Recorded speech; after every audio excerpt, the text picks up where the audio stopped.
오늘 민수기 13장입니다. 정탐꾼들의 보고라는 제목으로 말씀을 전하도록 하겠습니다. 13장에 들어왔는데 이스라엘 백성들이 시내산을 떠난 날은 출애굽한 지 1년이 지났죠. 그래서 출애굽 제2년 2월 20일에 출발을 했습니다. 시내산을 떠났습니다. 그렇게 시내산을 떠나서 가나안 땅을 향하여서 행진한 지가 한 석 달 정도가 이제 지났어요. 그러니까 출애굽 제2년 5월 하순경 정도로 볼 수가 있겠죠. 이스라엘 백성들은 마침내 약속의 땅 가나안을 눈앞에 두고 있는 바란 광야의 가데스 바네아에 이르게 되었습니다. 가데스 바네아는 가나안 땅에 지금 이제 팔레스타인이죠. 가나안 땅의 최남단 외딴 지역이었어요. 그리고 시내산을 떠난 이스라엘 백성들은 이곳에 도착해서 오랫동안 수경을 했습니다. 이제 이곳에서 12명의 정탐꾼들을 보내서 약속의 땅 가나안을 정탐하게 됩니다. 그런데 이것을 계기로 출애굽 1세대가 약속의 땅 가나안에 들어가지 못하게 되고 2세대만 들어가게 됩니다. 자, 그 이유는 1세대가 정탐한 후에 보고를 할 때 악평을 하는데 이것이 단지 부정적으로 얘기를 했다, 이것 때문에 못 들어가는 것이 아니라 불신앙적인 보고를 했기 때문에, 하나님의 약속을 믿지 않았기 때문에 그들이 못 들어가는 결과를 초래하게 됩니다. 결국 믿음이 없었기 때문이죠. 이 정탐꾼들의 불신앙적인 보고가 온 이스라엘 백성들에게 미치게 돼서 1세대 전체가 들어가지 못하게 됩니다. 그러나 모두가 다 들어가지 못한 것은 아니고 2명은 들어갈 수 있게 되었는데, 여러분들께서 잘 아시는 갈렙과 여호수아는 들어갈 수 있게 되었습니다. 왜냐하면 이 갈렙과 여호수아는 정탐꾼 중에 포함이 되어 있었는데 이들은 신앙적인 보고를 했었기 때문이죠.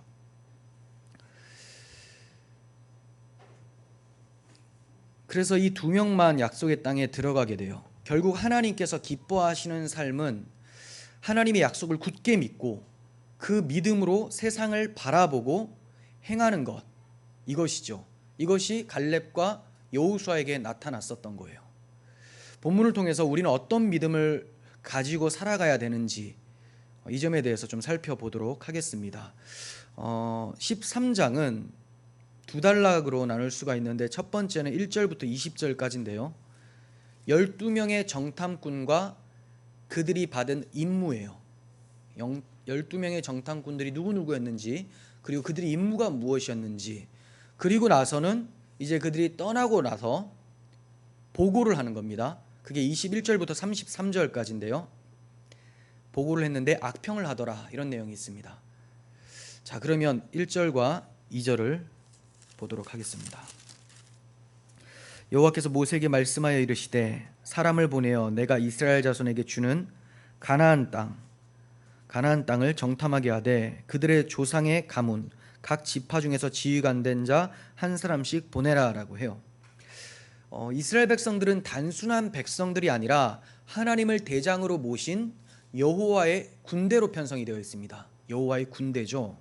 그러니까 하나님께서 가나안 땅을 주시겠다고 했고 하나님이 군대 대장으로서 앞서 가신다면 여호와의 군대는 정탐할 필요가 없습니다. 그냥 들어가서 주시겠다고 했으니 취하면 되는 거죠. 그런데 오늘 본문에서는 정탐꾼들을 보내는 내용이 나옵니다. 왜 그럴까요? 왜 정탐을 하고 있는 걸까요? 이스라엘 백성들이 불안해서 모세에게 요구를 했기 때문이에요. 우리 정탐하고 왔으면 좋겠습니다. 자, 이 요구 자체가 불신앙적이죠.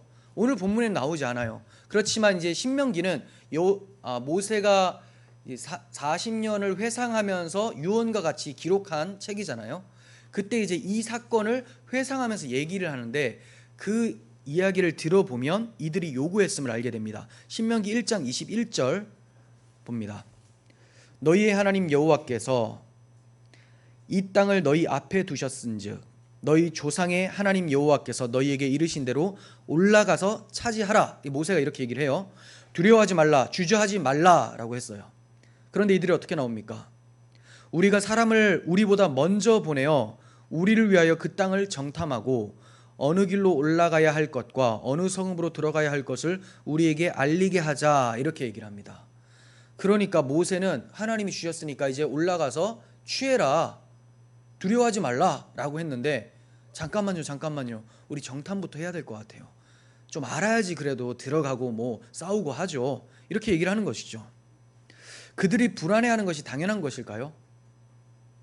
세상적인 관점에서는 너무나 당연하고 준비성 있어 보이는 거죠. 이걸 누가 뭐라고 하겠습니까? 그렇지만 하나님의 시각에서 볼 때는 불신앙인 거죠. 하나님의 약속을 믿지 못했기 때문에 하나님이 주시겠다고 했는데 실패할 수도 있지 않을까, 안 주시지 않을까, 혹시나 거기에 장대한 사람들이 있어서 우리하고 싸우게 되면 우리가 지지 않을까, 이런 생각이 있었던 것이죠. 그래서 그들이 정탐을 요구하게 됩니다. 자, 그러면서 3절에 모세가 여호와의 명령을 따라 바란 광야에서 그들을 보내게 됩니다.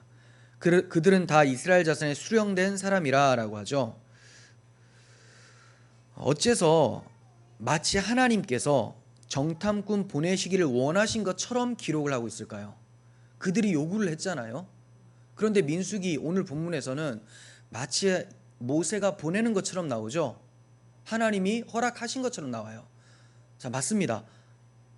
하나님이 기뻐해서 보내라라고 하신 것이 아니라 이들이 요구를 하니까, 불신앙적인 요구를 하니까, 그래? 너희들 그렇게 믿음이 없구나, 한번 보고 와봐라, 너희들의 믿음이 들통날 것이다 하면서 허락을 해주시는 거예요. 허락. 그러니까 이것은 하나님이 기뻐하셨다기보다는 이들의 믿음 없음을 드러내 보이시고 회초리를 대시려고 하시는 것이죠. 하나님께서 이렇게 허용을 하신 이유는 첫 번째, 말씀드린 대로 이들의 신앙 상태를 나타내 보이기 위함, 두 번째는 후대 사람들에 대해서 교훈을 해주시기 위해서입니다. 후손들에게 교훈해 주시기 위해서. 사무엘 당시에도 백성들이 왕을 세워달라고 했습니다. 왜 왕을 세워달라고 했습니까? 우리도 이방인 왕처럼 좀 눈에 보이는 왕, 멋있어 보이는 왕, 칼싸움 잘하는 왕, 이런 왕이 있었으면 좋겠습니다. 이렇게 사무엘한테 막 요청을 했단 말이에요. 그래서 사무엘이 하나님, 저들이 저를 버렸습니다 라고 하니까 하나님께서 아니다, 내가 그들의 왕이었는데 그들이 나를 버린 것이다, 나를 버린 것이다. 그러면서 그들에게 왕을 세워주라, 이렇게 얘기를 하세요. 왕을 세워주라. 그럼 이게 복입니까? 아니죠. 그들의 믿음 없음에 대해서 하나님이 그래, 너희 뜻대로 한번 해봐라, 그럼 어떻게 되는지 내가 보여줄게 하고 회초리를 대신 것이죠. 결국 그들이 원했었던 왕 사울은 전쟁터에서 자살을 해버리죠. 스스로 목숨을 끊게 됩니다. 그게 그들의 결과예요. 인간의 뜻으로 세워진 왕은 그렇게 마치게 됩니다. 얼마 전에 살펴본 민수기 11장에도 백성들이 고기를 요구했었죠. 그때 하나님께서 어마어마한 양을 주셨습니다. 그냥 코에서 그 고기 냄새가 날 정도로 많이 주셨죠. 이게 복입니까? 회초리죠. 회초리. 시편 106편 15절 보겠습니다. 그러므로 여호와께서는 그들이 요구한 것을 그들에게 주셨을지라도 그들의 영혼은 쇠약하게 하셨도다. 그들이 하나님께 받아 먹었는데도 불구하고 그들의 영혼이 오히려 쇠약하게 되죠. 그들이 질병에 걸리게 되고 죽게 되고 이런 일들이 벌어지게 됐습니다. 하나님의 회초리였습니다. 그래서 그곳 이름을 기브롯 핫다와 탐욕의 무덤이라고 짓게 됐죠. 여기서 우리가 깨닫게 되는 것은 기도를 할 때 구할 것이 있고 구하지 말아야 될 것이 있다는 것을 우리가 알아야 됩니다. 기도만 많이 하면 뭐 다 된다 이런 게 아니라 무엇을 기도해야 되고 어떤 기도는 하고 싶어도 내가 스스로 낮추고 하나님이 원하시는 것이 무엇인가를 생각해 봐야 된다는 거예요. 우리가 하나님께 잘못된 간구를 했을 때 하나님께서 차라리 들어주시지 않는 것이 우리에게 복된 것입니다. 이스라엘 백성들이 왕을 세워달라고 했을 때 하나님 왕을 세우지 않으시고 그냥 하나님이 왕으로서 계속 그들을 이끌어 가셨다면 오히려 그들에게 나았을 수 있었고, 또 그들이 메추라기를 달라고 했을 때 주시지 않았다면 그들이 질병에 걸려 죽지 않을 수도 있었던 것이죠. 항상 하나님께서 주신다고 그것이 다 응답은 아닙니다. 물론 거절하신 것도 응답이고 회초리를 대신 것도 응답입니다. 하지만 하나님께서 기뻐하신 뜻이 무엇인가, 그리고 그 기뻐하신 뜻대로 하나님이 주신 것이 참된 응답인 것이지, 무언가를 하나님께 받는 것에 우리가 초점을 둬서는 안 된다는 겁니다. 응답해 주시지 않는 것에 대해서도 감사할 수 있어야 되겠죠. 그것이 우리에게 가장 좋은 것이기 때문에 하나님께서 응답하시지 않는 걸 수 있습니다. 하나님께서는 정탐꾼 보고 사건을 통해서 누구에게 교훈을 하시려는 걸까요? 1차적으로는 1세대 당사자들이죠. 그들이 광야 행진을 하면서 결국은 약속의 땅에 들어가지는 못했지만 광야에서 이렇게 사는 것이구나라는 것을 배우게 돼요. 그리고 2차적으로는 그들의 자손들 2세대예요. 2세대. 2세대들이 자기 아버지 세대들이 들어가지 못하고 광야에서 죽는 것을 통해서 우리는 이렇게 살면 안 되겠구나. 그리고 우리가 하나님의 은혜로 약속의 땅에 들어가게 되지만 그 약속의 땅에서도 하나님을 꼭 붙잡고 있어야 되겠구나라고 교훈을 얻게 되는 거예요. 자, 이렇게 들어가서 그들이 참 신앙생활을 잘 했는데 또 한 세대가 지나자 그들이 신앙 교육을 제대로 하지 못했습니다. 그러자 사사시대가 발생하게 되는 거예요. 그들에게 왕이 없으므로 각자 자기의 소견에 옳은 대로 행하였더라. 이게 이스라엘의 모습이었습니다. 그러니까 이스라엘 백성들은, 이 세대들은 이 교훈을 받았음에도 불구하고 이 받은 것을 또 자녀들에게 가르쳐 주지 못했기 때문에 또다시 이러한 비극적인 상황을 맞이하게 되었었던 것이죠. 자, 그리고 이 사건을 통해서 궁극적으로는 누구에게 가르쳐 주시려고 하는 것인가? 바로 말세를 만난 교회들, 우리 모두에게 하나님께서 교훈을 주고 계신다는 겁니다. 그것이 어떤 교훈이냐? 광야 인생을 통과할 때 성도의 인생 속에서는 어떠한 고난이 찾아와도, 무슨 일이 발생되고 내 눈앞에 뭐가 보일지라도 하나님을 의지하는 데서 멀어져서는 안 되겠다라는 것을 가르쳐 주신다는 거예요. 그 점을 고린도후서 1장 9절을 통해서도 보게 됩니다. 사도 바울이 이렇게 얘기를 하죠. 우리는 우리 자신이 사형 선고를 받은 줄 알았으니 고난이 너무나 컸다라는 거예요. 그런데 그 이유가 뭐냐? 이는 우리로 자기를 의지하지 말고 오직 죽은 자를 다시 살리시는 하나님만 의지하게 하려 하심이라.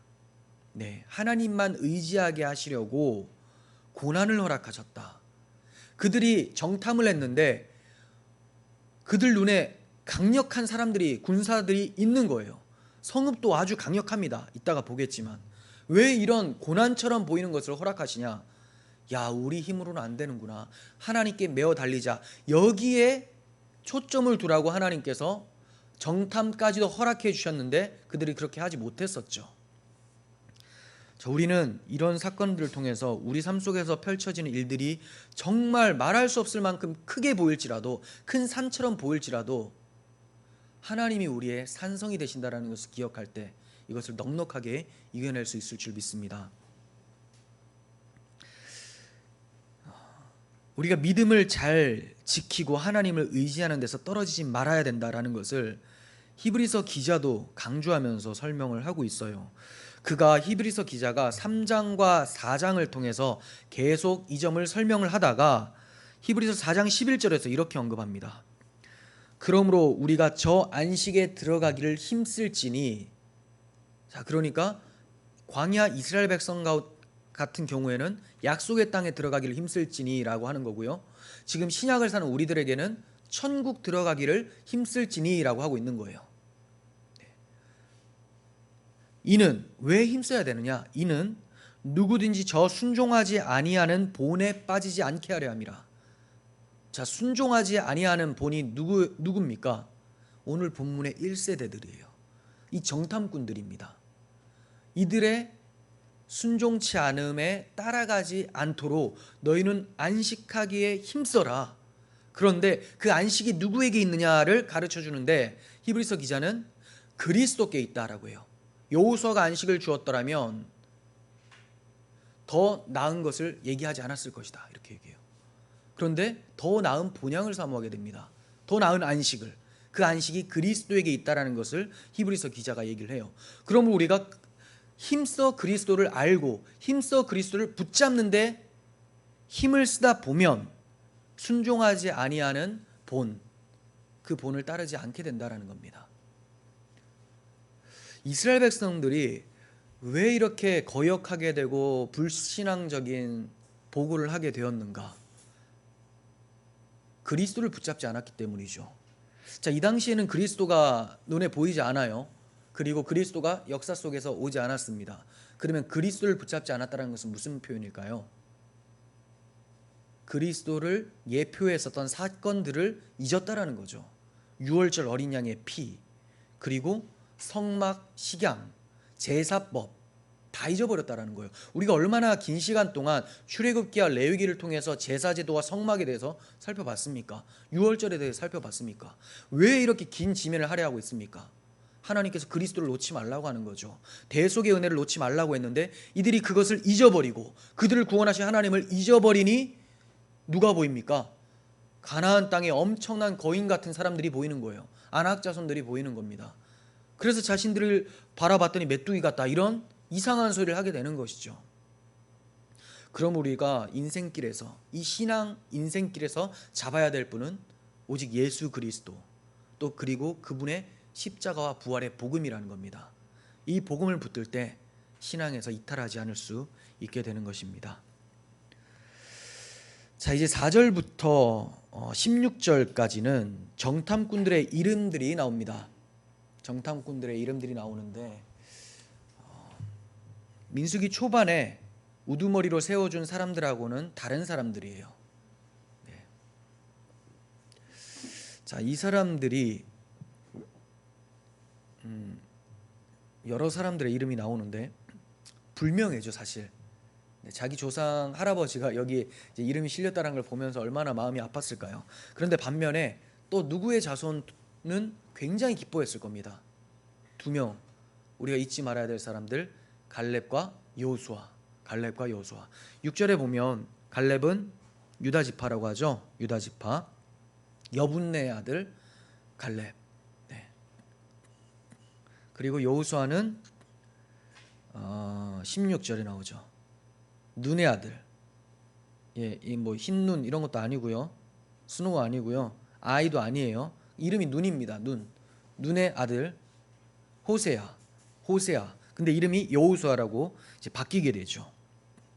하나님께서 갈렙과 여호수아를 택하셔서 믿음 안에 굳게 서시게 하신 이유가 뭐냐? 하나님께서 갈렙과 여호수아를 택하셔서 믿음 안에 굳게 세우셨는데, 그러니까 이들 자체가 대단해서가 아니라 하나님이 그들의 믿음을 붙잡아 주신 거죠. 왜 이렇게 하셨는가? 이들을 통해서 계시하고자 하는 바가 있었기 때문에 그래요. 자, 갈렙이 어느 지파라고요?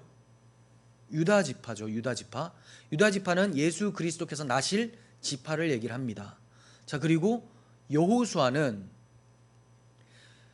이스라엘 백성들을 인도한 모세를 뒤이어서 가나안 땅으로 인도해 드리는 인도자입니다. 후계자죠. 모세 후계자. 그러니까 유다 지파에서 나실 그리스도께서 우리를 약속의 땅까지 이르게 하실 것이다 라는 것을 나타내 보여주시기 위해서 갈렙과 여호수아를 들어 쓰셨다, 그들의 믿음을 지켜주셨다라고 보는 것이 타당한 해석이라고 봅니다.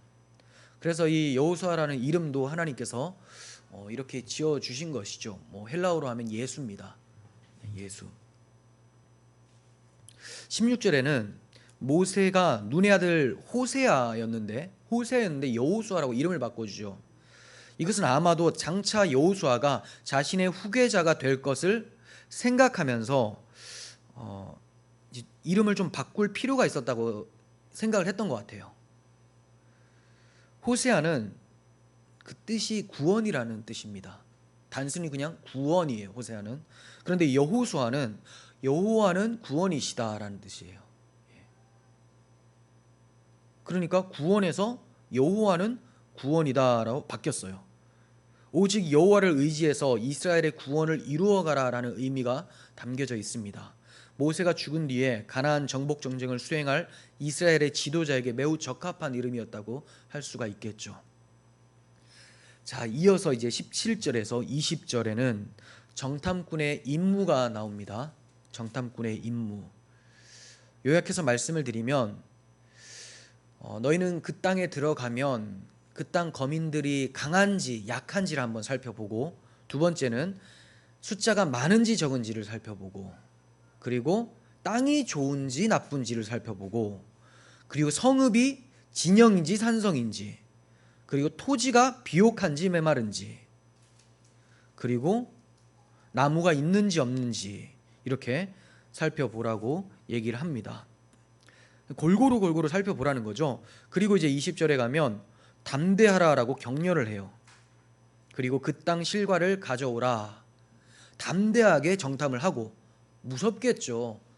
12명만 가는데, 군대가 가는 게 아니에요. 정탐 걸리면 끝입니다. 끝이에요. 무섭겠죠. 근데 무서워하지 말라는 거예요. 담대하라. 왜 그럴까요? 하나님이 보호하신다라는 것을 알고 있었기 때문에, 하나님이 보호하실 것이기 때문에 그래서 담대하라고 했어요. 그리고 그 땅의 실과를 가져오라. 네. 얼마나 비옥한 땅인지 증거를 가져오라는 거죠. 이어서 보냄을 받은 정탐꾼들은 이제 어떤 보고를 하게 되는지를 둘째 단락에서 말씀을 하는데 21절입니다. 이에 그들이 올라가서 땅을 정탐하되 신광야에서부터 하맛 어기 르홉에 이르렀고라고 해요. 정탐꾼들이 가나안 땅 남쪽 지역인 신광야에서부터 가장 북쪽 지역인 하맛 어기의 르홉까지 샅샅이 훑어보았다라고 얘기를 해요. 그리고 이어지는 22절에서는 가나안 남부 지역의 이곳저곳을 살펴본 후에 헤브론 성읍에 이르게 됩니다. 그 헤브론 성읍에서 누구를 보게 되냐? 아낙 자손인 아이만 부족과 세세 부족과 달메 부족을 보게 됩니다. 네, 아낙 자손. 이 아낙 자손 안에 이런 부족들이 있는 거예요. 가나안 땅의 원주민이 아낙 자손이었는데 거인족 속으로 유명했어요. 엄청 큰 거예요. 갑자기 이제 무서워지겠죠. 와, 야, 땅은 좋은데 저기 들어갈 수 있을까? 이런 생각이 들었을 겁니다. 자, 그러면서 이제 가나안 남방의 에스골 골짜기로 들어간 이스라엘 12 정탐꾼이 포도 한 송이가 달린 가지를 베어낸 뒤에 두 사람이 막대기에 꿰어서 어깨에 메고 옵니다. 포도가 얼마네요? 어마어마하죠. 네, 포도가 엄청 커요. 예, 이쪽 포도는 굉장히 큽니다. 그래서 메고 오는데 성유와 무화과도 딴 뒤에 그들은 이제 모든 정탐 활동을 마치고 이스라엘 진영으로 무사히 귀환을 하게 됩니다. 한 명의 사상자도 없이 전원 무사 귀환한 것을 보면 하나님의 보호하심이 있었다라고밖에 할 말이 없죠. 가나안 땅의 남북 거리는 대략 180km 정도 됐습니다. 따라서 10일 정도면 대략적으로 둘러볼 수 있는 거리라고 해요. 10일이면. 그런데 지금 며칠을 소요했죠? 40일이라고 하죠. 25절에 40일. 이것은 아주 꼼꼼하게 살펴봤다라는 거예요. 그 요나가 그 대충 전파한 거 있잖아요. 회개하라 회개하라 이렇게 외친 이 정도가 아니라 아주 구석구석 들어가서 다 살펴봤다라는 거예요. 자, 여기까지는 열심히 했습니다. 충실히 명령을 이행을 했어요. 그런데 이들이 모세의 지시에는 충실했는데 하나님의 언약에는 불충실했다라는 것이 나타나게 됩니다. 이제 그들의 보고를 들어보겠습니다. 27절부터 29절인데요. 1차적인 보고 내용이 여기에 담겨져 있어요. 1차 보고 내용. 모세에게 말하여 이르되 당신이 우리를 보낸 땅에 간즉 과연 그 땅에 젖과 꿀이 흐르는데 이것은 그 땅의 과일입니다. 그 땅이 젖과 꿀이 흐릅니다 하면서 과일을 보여주면서 와, 정말 대단합니다 라고 했죠. 이걸 들었을 때 이스라엘 백성들이 어땠을까요? 우와, 너무 좋아했을 것 같아요. 막 환호성을 질렀을 것 같아요. 자, 그런데 왠지 좀 이제 불안해지기 시작합니다. 그러나라고요. 그러나는 대체적으로 부정적인 의미를 할 때 쓰이죠. 그러나 그 땅 주민은 강하고 성읍은 견고하고 힘이 클 뿐 아니라 거기서 아낙 자손을 보았으며 이렇게 얘기를 합니다. 아낙 자손 하는 동시에 이스라엘 백성들이 탄식을 했을 것 같아요. 아, 그 거인 족속이 있다라는 거야? 땅은 좋은데 우리가 들어갈 수 있겠어? 이런 동요가 일어나기 시작했을 겁니다. 아말렉인은 남방 땅에 거주하고 헷인과 여부스인과 아모리인은 산지에 거주하고 가나안인은 해변과 요단가에 거주하더이다. 골고루 다 거주하고 있는 거예요. 다 진치고 그냥 이제 들어가면 안 될 것처럼 얘기를 하고 있는 거죠. 여기까지는 객관적인 보고예요. 그래도 뭐 있는 그대로 본 거 그대로 전한 거죠. 그랬더니 이제 1차 보고를 마치자 갈렙이 끼어듭니다. 왜냐? 이스라엘 백성들이 환호성도 질렀다가 탄식도 했다가 막 동요하면서 시끌시끌하니까 가만히 있으면 안 되겠는 거예요. 들어가서 그가 백성들을 조용히 시켜요. 30절 갈렙이 모세 앞에서 백성을 조용하게 하고 이르되 우리가 곧 올라가서 그 땅을 취하자 능히 이기리라 이렇게 얘기를 합니다. 자, 일단 조용히 시키고 우리가 들어가서 취하자. 우리가 능히 이긴다 이렇게 얘기를 합니다. 즉시 올라가자, 곧 올라가서라고 하죠. 자, 이것은 하나님의 약속을 믿기에 주저할 것이 없다라는 겁니다. 하나님의 약속을 믿는 사람은 뭐 생각할 게 없어요. 약속하신 것만 맞다면, 그게 확실하다면 주저할 것이 없죠. 우리가 주저할 때는 뭐냐? 하나님의 뜻인지 아닌지를 분별하지 못할 때는 주저해야 돼요. 기도하면서 기다려야 됩니다. 그런데 하나님의 뜻이 밝히 보여졌다면 그냥 나아가야 되는 겁니다. 그러면서 그 땅을 취하자 능히 이기리라 라고 합니다. 이것은 자신들이 군사력이 좋아서가 아니라 하나님께서 약속하셨기 때문에 이길 수 있다고 확신하는 거죠. 갈렙은 정복하자라고 말하지 않았어요. 우리가 정복하자라고 했습니까? 아니요, 우리가 그 땅을 취하자라고 했어요. 정복은요, 싸우는 걸 얘기를 하고 싸워서 얻어내는 걸 얘기를 하고요. 취하자는 것은 그냥 줍는 거예요. 줍는 거. 땅에 떨어진 거 줍는 거, 만나 떨어진 거 줍는 것처럼 하나님이 주셨으니 만나 하나님이 내려주셨잖아요. 그러니까 그냥 취합니다. 그 땅을 하나님이 내려주셨습니다. 그럼 들어가서 그냥 취하면 되는 거예요. 지금 갈렙은 싸울 생각이 없어요. 왜냐하면 하나님께서 정복하라고 하지 않았거든요. 내가 주겠다라고 했으니 들어가면 되겠구나. 정말 그리고 그들이 싸웠습니까? 여리고성 어떻게 이겼습니까? 그냥 뺑뺑뺑뺑 돌다가 와 하나님께서 그냥 무너뜨려 버렸잖아요. 싸울 게 없어. 그냥 취하는 겁니다. 아무리 높은 성벽이라도 하나님이 약속하셨다면 그냥 가지고 오면 되는 거예요. 갈렙은 이런 신앙을 가지고 있었던 겁니다.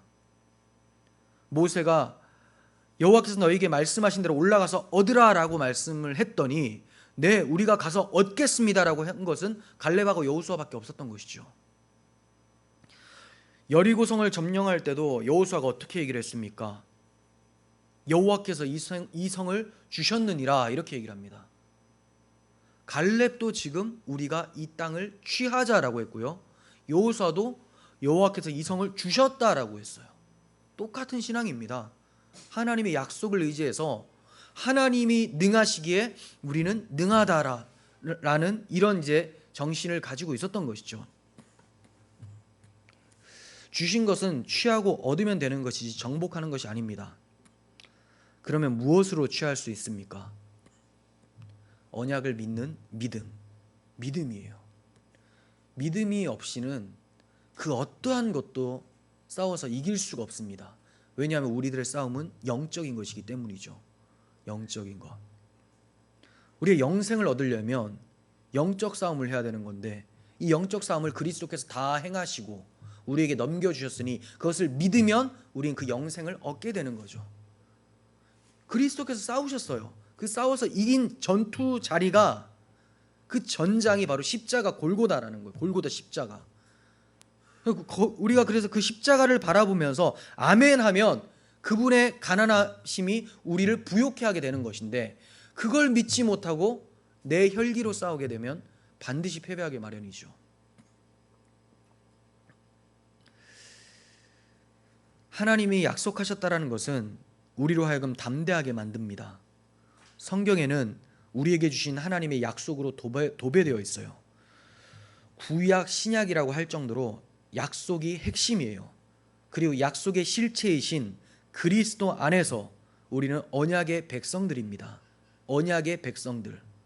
그렇다면 우리의 인생에서 발생되는 어떤 일에도 우리는 갈렙과 여호수아처럼 담대할 수밖에 없어요. 우리 인생이 바로 하나님 언약 안에 있기 때문이죠. 우리가 하나님의 언약 백성이라면, 하나님이 우리와 언약 관계를 만드셨다면 우리 인생에서 두려울 게 뭐가 있습니까? 우리 자신이 언약인데요. 우리가 언약 안에 담겨 있는데요. 그러므로 우리는 담대할 수 있게 됩니다. 민수기 13장 23절을 봅니다. 에슬골 골짜기에 이르러 거기서 포도송이가 달린 가지를 베어 둘이 막대기에 꿰어 매고 또 석류와 무화과를 따니라. 자, 이 표현을 보면 어떤 생각이 납니까? 가나안 땅에 아주 풍성하고 영광스러움이 있다라는 것을 느끼게 되잖아요. 자, 이것을 로마서 8장 18절과 연결해서 한번 생각해 볼 필요가 있을 것 같아요. 로마서 8장 18절 보시면 생각하건대 현재의 고난은 장차 우리에게 나타날 영광과 비교할 수 없도다. 자, 그 포도 보면서 야, 정말 하나님이 말씀하신 곳이 맞구나. 하나님이 영광스럽게 하신 그 약속의 땅이 맞구나. 그렇다면 이러한 고난이 있더라도 우리가 취할 영광에 비하면 이건 아무것도 아니구나. 약속대로 믿고 나아가자 하면 되는 것이죠. 장차 나타날 영광은 가나안의 과실들에 해당합니다. 현재의 고난은 아낙 자손들에 해당합니다. 갈렙과 여호수아는 약속의 땅의 영광을 바라보고 기뻐하는 그리스도인들을 생각하게 합니다. 그 과정에서 아낙 자손과 같은 고난이 있더라도 주님이 약속하신 영광은 반드시 이루어질 것이기에 담대했었던 갈렙과 여호수아처럼 우리 또한 그러한 담대함을 가져야 된다는 겁니다. 우리 또한 주님이 약속하신 영광은 어떠한 고난, 어떠한 장애물이 있을지라도 이미 받은 줄로 알고 취하는 그런 믿음이 있어야 될 줄을 믿습니다. 갈렙이 올라가서 취하자고 말했는데 갈렙의 이 말에 정탐꾼들이 이상한 반응을 취합니다. 그게 31절부터 32절인데요. 이제 그들이 점차 사실을 부풀려서 말하기 시작을 해요. 갈렙이 우리가 올라가서 취하자라고 하면 아, 맞다, 취하면 되지 라고 한 것이 아니라 점차 부풀리면서 이렇게 얘기를 합니다. 여러분, 사실 그뿐이 아닙니다. 말이야 바른 말이지 우리가 정탐하고 온 그 땅은 거주민들을 집어삼키는 땅이었습니다. 이렇게 얘기를 해요. 거주민들을 집어삼키는 땅이었다. 자, 이게 무슨 말일까요? 예로부터 가나안 땅은 비옥한 땅이었기 때문에, 그리고 군사적으로나 정치적으로 매우 중요한 땅이었습니다. 그래서 많은 나라들이 그리고 민족들이 그 땅을 차지하기 위해서 끊임없이 침략 전쟁과 이 사륙 전쟁을 펼치게 될 것이고, 그로 인해서 가나안 땅에는 많은 희생이 날 것이다라는 것을 얘기를 하는 거예요.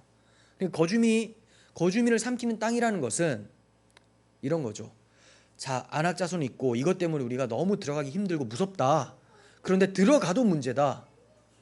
여기저기서 우리를 공격할 거다. 이들의 사고에 지금 누가 없습니까? 하나님이 없어요. 하나님이. 들어가서 자기들이 싸울 것만 생각하고 있는 거예요. 그러니까 이런 소리를 하게 되는 것입니다. 그러니까 이들은 처음부터 가나안 땅을 포기하는 편이 나을 것이다 라고 얘기를 하고 있는 것이죠. 그 땅을 주시겠다는 하나님의 약속을 경멸하고 도외시하는 불신앙적인 말을 했었던 것입니다. 이 10명의 정탐꾼들은 오늘날의 여러 그리스도인들을 상징적으로 보여줍니다. 이들은 그리스도 안에 있는 유업을 정탐하였고 하나님의 축복이란 열매를 맛보기도 했지만 결국 불신앙으로 인해서 믿음으로 들어가 그리스도 안에서 주시는 것들을 누리지 못하게 되었어요. 이런 그들의 보고에는 특징이 있습니다. 그들은 말을 할 때마다 보았다라는 표현을 반복해서 씁니다. 보았다. 28절에서 안악자손을 보았으며 라고 하죠. 32절에서 거기서 본 모든 백성은 신장이 장대한 자들이며 라고 해요. 그리고 33절에서 우리는 스스로 보기에도 메뚜기 같으니 그들의 보기에도 그와 같았을 것이다. 보았다 보고 또 보았다 계속 얘기를 하는데 결론은 자신들이 메뚜기에 불과하다라는 것을 본 거죠. 도대체 뭘로 봤습니까? 그들이 잘못한 것은 보는 것으로 행하고 믿음으로 행하지 않았다라는 거예요. 보는 것으로 행했다. 육신의 눈으로 본 것이 그들의 결정으로 이어졌다라는 거예요. 하지만 그리스도인들은, 하나님의 사람들은 약속을 믿는 믿음의 눈으로 보는 겁니다. 믿음의 눈으로 보면 보고가 달라져요. 갈렙과 여호수아처럼 취하자라고 하고요. 육신의 눈으로 보고 믿음 없이 행하게 되면 우리 메뚜기 같더라 이렇게 평가를 내리게 됩니다. 성경은 우리에게 어떻게 행하라고 말씀합니까? 고린도후서 5장 7절에서 우리가 믿음으로 행하고 보는 것으로 행하지 아니함이로다. 우리가 그리스도인들은 믿음으로 행하고 보는 것으로 행하는 자들이 아니다라고 얘기를 하죠. 그러면 믿음이라는 것은 무엇입니까? 믿음으로 행한다고 했는데 믿음은 뭐예요? 보는 것이 아니라 언약을 믿는 믿음이죠. 그냥 잘 될 줄 믿는다 이런 믿음 말고, 이런 건 성경에서 믿음이라고 하지 않아요. 자기 최면입니다. 그런데 성경에서 믿음이라고 할 때는 하나님의 언약을 믿는 그 믿음을 얘기를 하는 거예요. 하나님께서 이미 언약해 주셨죠. 아브라함과 이삭과 야곱의 하나님께서 출애굽기 3장 17절에서 내가 말하였거니와 내가 너희를 애굽의 고난 중에서 인도하여 내어 젖과 꿀이 흐르는 땅 곧 가나안 족속, 헷 족속, 아모리 족속, 브리스 족속, 히위 족속, 여부스 족속 땅으로 올라가게 하리라 하셨다 하면, 이렇게 얘기를 하죠. 하나님께서 그 땅으로 올라가게 하시고 주시겠다고 약속을 해주셨어요. 그런데 이들이 믿지를 못하죠. 언약을 믿지 않았던 겁니다. 언약에 신실하신 하나님은 아브라함에게 세워주신 그 언약을 지키시기 위해서 이스라엘 백성들을 유월절 어린 양의 피로 구속하셨고 낮에는 구름 기둥으로 밤에는 불 기둥으로 인도해 주셨습니다. 당신이 하신 언약을 지켜내시기 위해서 이렇게 하셨다라는 거예요. 그런데 저들의 보고는 어떻습니까? 하나님도 없어요. 언약도 없습니다. 거기까지 인도하신 하나님을 눈 씻고 찾아봐도 찾아볼 수가 없습니다. 구속의 은혜도 잊어버렸어요. 그들은 거인들을 보았습니다. 그리고 자신들이 메뚜기 같다라는 것도 보았습니다. 하지만 하나님을 보지는 못했어요. 그들의 눈은 장애물들을 보았지만 그들을 거기까지 인도하시는 하나님을 보지는 못했습니다. 모든 장애물들을 다 없애시고 반석을 쳐서 물이 나오게 하신 그 하나님을 보지 못했다라는 거예요. 갈렙은 우리가 능히 할 수 있다라고 하면서 참된 믿음을 보여줬습니다. 반면 다른 사람들은 우리는 할 수 없다라고 하면서 불신앙을 보여줬습니다. 불신앙은 언제나 문제거리를 바라보게 만들지만 신앙은 언제나 해답이 되시는 하나님을 바라보게 만듭니다. 여호수아와 갈렙이 본 것들, 그것들을 10명의 정탐꾼들도 동일하게 봤습니다. 그런데 어쩜 이렇게 다른 평가를 내릴 수 있게 됩니까? 육신으로 봤느냐, 믿음의 눈으로 봤느냐, 이 차이예요. 갈렙과 여호수아는 믿음이라는 눈을 통해서 정탐했고 주위를 둘러보니까 하나님이 함께 하신다는 것을 볼 수 있었습니다. 하나님께서 약속하시고 그 약속을 믿고 바라봤더니 그 땅을 그냥 취하면 되는 거예요. 그래서 14장에서는 그들은 우리의 먹이다라고 하죠. 먹이다. 개역 한글에서는 밥이다라고 하죠. 밥하고 싸웁니까?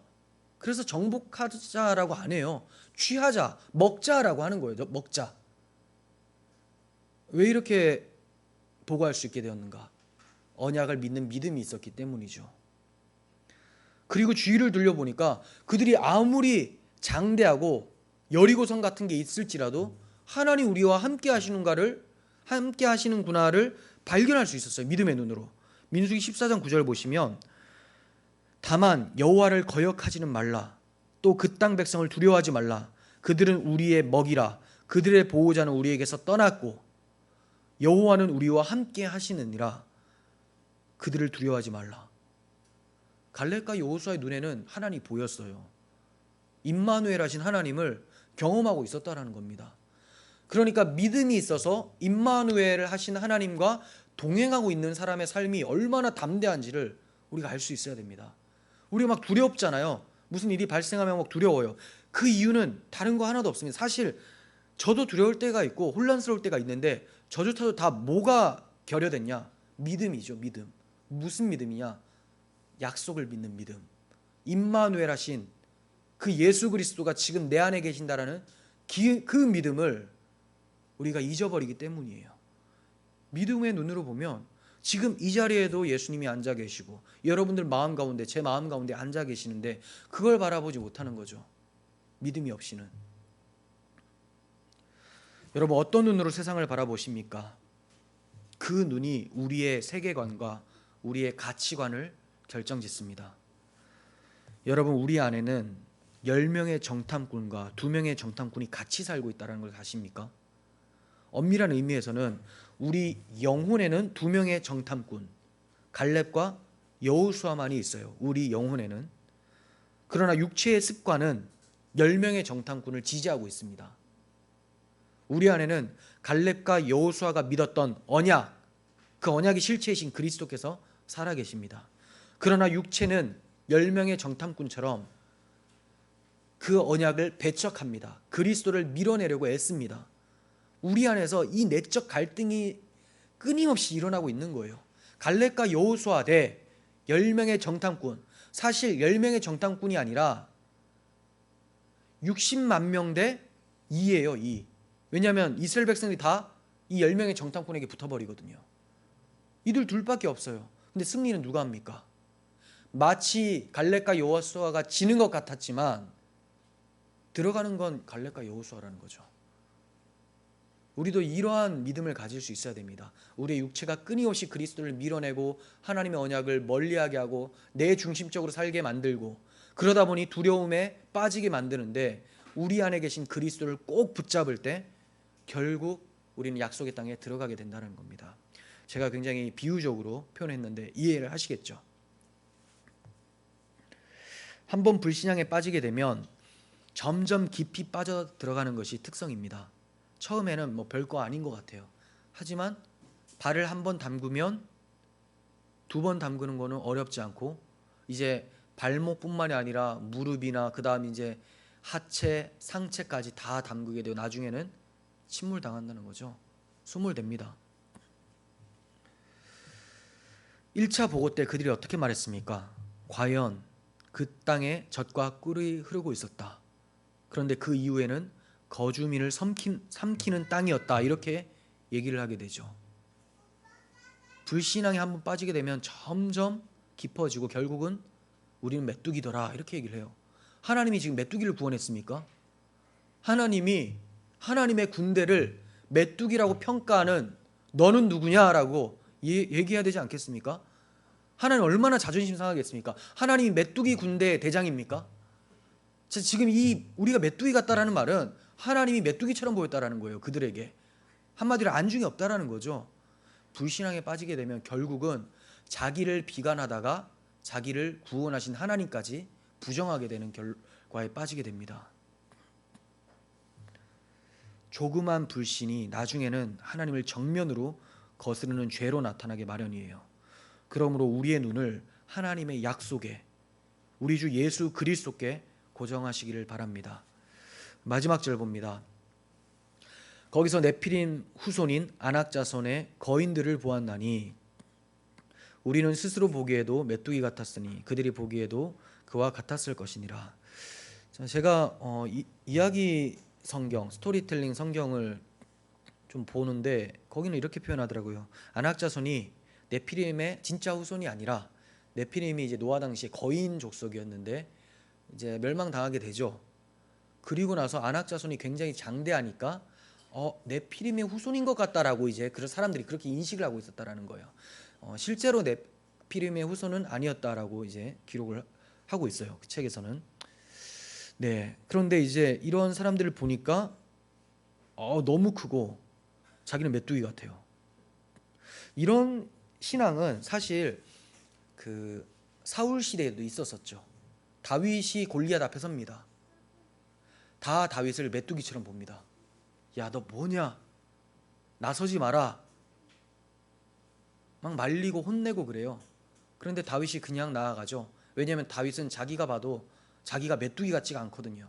왜냐하면 자기가 자기의 힘을 믿은 것이 아니라 자기와 함께 하시는 하나님을 보니 내가 메뚜기가 아니라 유다의 사자구나, 이렇게 생각이 되는 거죠. 저 물어 뜯어야 되겠다. 저거 골리앗 저 메뚜기가, 덩치만 큰 메뚜기 저거 반찬해 먹어야 되겠다, 이렇게 생각하는 거예요. 그래서 돌멩이 하나 던졌더니 한 방에 그냥 끝나버리잖아요. 왜 그렇습니까? 다윗이 무슨 뭐 야구 선수 박찬호밖에 생각이 안 나는데, 유현진 이런 사람들입니까? 강속구? 아니에요. 그가 던졌는데 하나님께서 돌을 던지는데 돌을 더 세게 이제 하나님의 손으로 쳐서 머리로 명중시킨 거죠. 다윗이 무슨 그런 힘이 있어가지고 머리에 이마에 박히겠습니까? 물론 이제 물매의 힘이지만 그 물매가 정확하게 날아가고 강력한 힘을 발휘하게 하신 분은 하나님 아니십니까? 하나님을 의지하면 하나님의 힘으로 싸우게 되는데, 하나님의 힘을 의지하지 않으면 다윗도 메뚜기처럼 되는 거예요.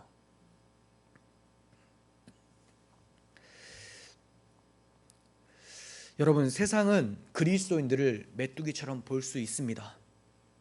그러나 승패는 그들이 우리를 어떻게 보느냐에 따라 달라지는 게 아니에요.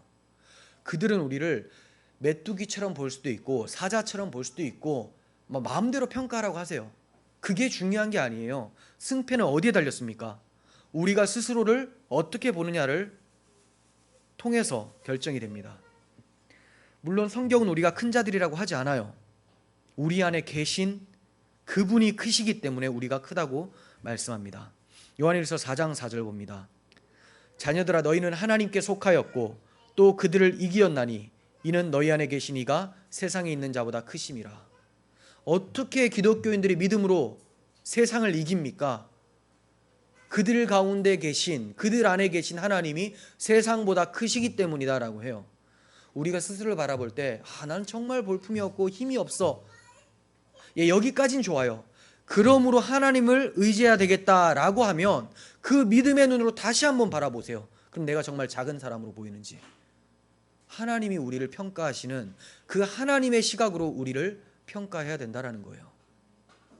우리가 하나님, 저는 연약합니다, 이거 좋아요. 맞아, 이게 시작입니다. 그런데 계속해서 여기에 머무르면 자기를 메뚜기처럼 보게 돼요. 우리가 부족하기에 하나님을 붙듭니다. 그러므로 주 안에 있기에 내가 유다의 사자와 같습니다. 그래서 넉넉히 이길 수 있습니다. 주님이 이기셨기에 내가 이길 수 있습니다가 아니라 주님이 이기셨기에 내가 취할 수 있습니다. 그러니 우리가 강한 자죠. 강한 자가 탈취하는 거 아닙니까? 전쟁에서 탈취하는 사람이 강한 자 아닙니까? 성경은 우리에게 주 안에 있을 때 강하다라고 말씀하고 있는 것입니다.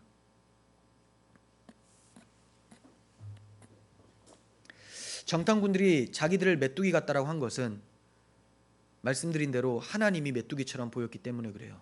안중이 없었기 때문입니다. 그렇게 되면 정말 메뚜기가 되는 게 맞습니다. 누가 봐도, 여러분들이 지금 이 본문을 보셔도 정탐꾼 메뚜기 같잖아요. 참 못났다, 이런 생각이 들지 않습니까? 근데 갈렙과 여호수아가 메뚜기 같습니까? 그렇지가 않죠. 우리에 대한 평가를 세상에게 넘겨주지 마십시오. 그리고 우리의 육신의 눈에 넘겨주지 마십시오. 하나님의 약속 안에서 믿음으로 우리를 바라볼 때 우리는 하나님의 평가를 우리에게 적용시킬 수 있는 것입니다. 하나님의 평가는 그리스도 안에서 너희는 세상보다 크니라 라는 말씀입니다. 성도가 믿음이 없이 살 수 있습니까? 불가능합니다. 히브리서 기자의 권면을 마음에 새기면서 말씀을 마쳤으면 좋겠어요. 히브리서 3장 12절부터 19절을 봅니다. 3장 12절부터 19절. 형제들아, 너희는 삼가 혹 너희 중에 누가 믿지 아니하는 악한 마음을 품고 살아계신 하나님에게서 떨어질까 조심할 것이요, 오직 오늘이라 일컫는 동안에 매일 피차 권면하여 너희 중에 누구든지 죄의 유혹으로 완고하게 되지 않도록 하라.